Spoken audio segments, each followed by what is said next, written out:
Les participants issus de divers milieux professionnels vont interagir sur diverses thématiques.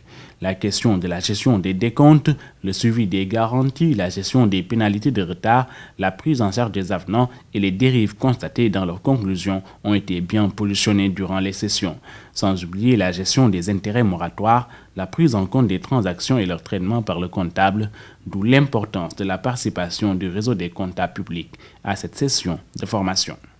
Aujourd'hui, que le programme a une autre variante, c'est-à-dire l'entretien des pistes communautaires, c'est important également que les dispositions légales réglementaires, les pratiques au niveau du réseau comptable soient harmonisées. Et c'est vraiment l'intérêt à travers de ce séminaire qu'on ait l'ensemble du réseau comptable, la Direction générale de la comptabilité et des trésors, les ordinateurs, les AMO, qu'on puisse discuter, avoir le même langage, avoir une convergence de vues sur ce qui doit se faire en matière d'application et d'exécution des contrats. Cette session intervient au moment où le projet Piste communautaire a déjà réalisé 505 km finalisés auprès de 17 communes. Ainsi, la mobilité de 137 643 habitants des 337 villages polarisés répartis dans les 17 communes a été améliorée avec une progression des indices routes. Les actions de formation déroulées ont été déterminantes dans l'atteinte des résultats.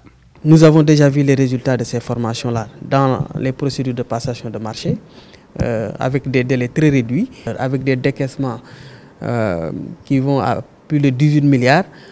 Aujourd'hui, nous pensons qu'il est quand même important que tous les acteurs impliqués dans la gestion des contrats soient au même niveau d'information, qu'ils aient la même approche de la gestion des contrats, pour que le temps que nous avions déjà gagné au niveau de la passation des marchés, au niveau même des exécutions, que ce temps gagné ne soit pas perdu avec des gestions de litiges qui n'en finissent pas. Cette session de formation permettra de toucher du doigt la jurisprudence sur les réclamations financières articulées sur des aspects pratiques avec un objectif particulier.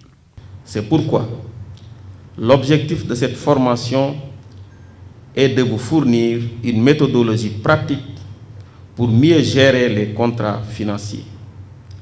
Toute cette dynamique prospective répond à l'impératif majeur de compléter votre arsenal d'outils méthodologiques de la gestion financière des contrats par la performance qui vous permettra de résoudre les différents problèmes que vous rencontrerez ou qui vous seront soumis dans la gestion des marchés publics avec le maximum d'efficacité.